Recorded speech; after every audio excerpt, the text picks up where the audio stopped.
Hey everyone, welcome to a special St. Patrick's Day episode of Family Moments, where we use really cool object lessons that teach the truth about what matters most. Exactly. And today, we're going to have Wait. Why is it green? What do you mean? You're supposed to wear green on St. Patrick's Day, like me, see? Very nice. But it's not St. Patrick's Day yet, and you know what they say. What's that? It's bad luck to wear green before St. Patrick's Day. Oh, brother, I think you're full of baloney. Could be, but I did buy a box of Lucky Charms for the occasion. I love Lucky Charms! And it says there's a prize inside. May I? Go for it. Just be careful not to make a big mess or anything. Oh, brother.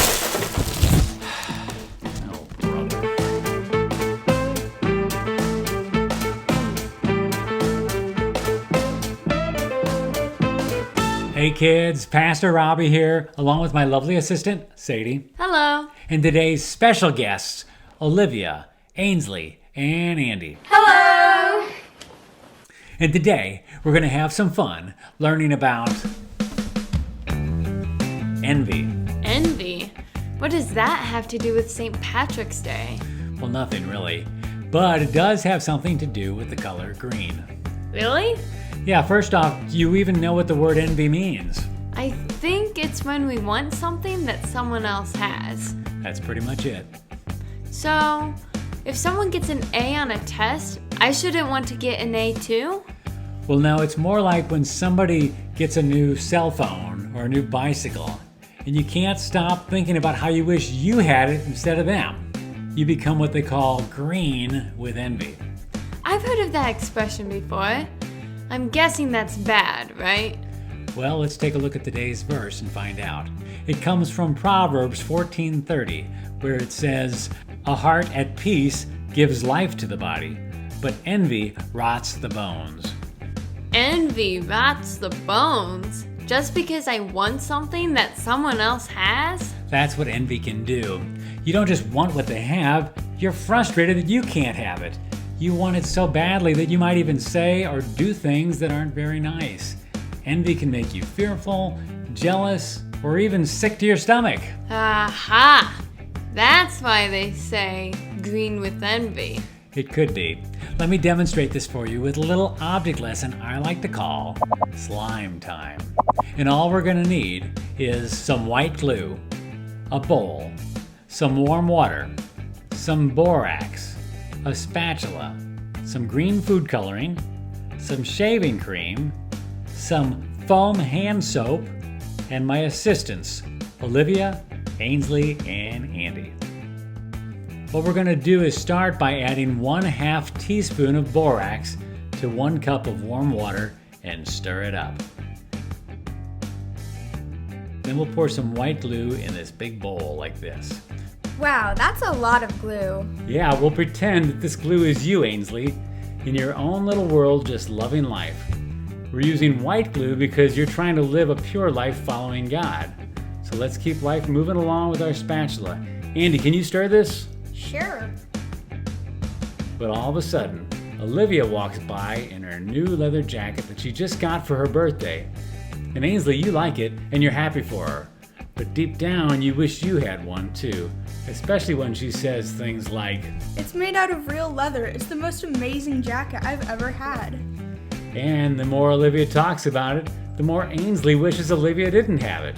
In fact, her envy makes her whisper bad things about Olivia behind her back, like, She thinks she's so cool with her jacket.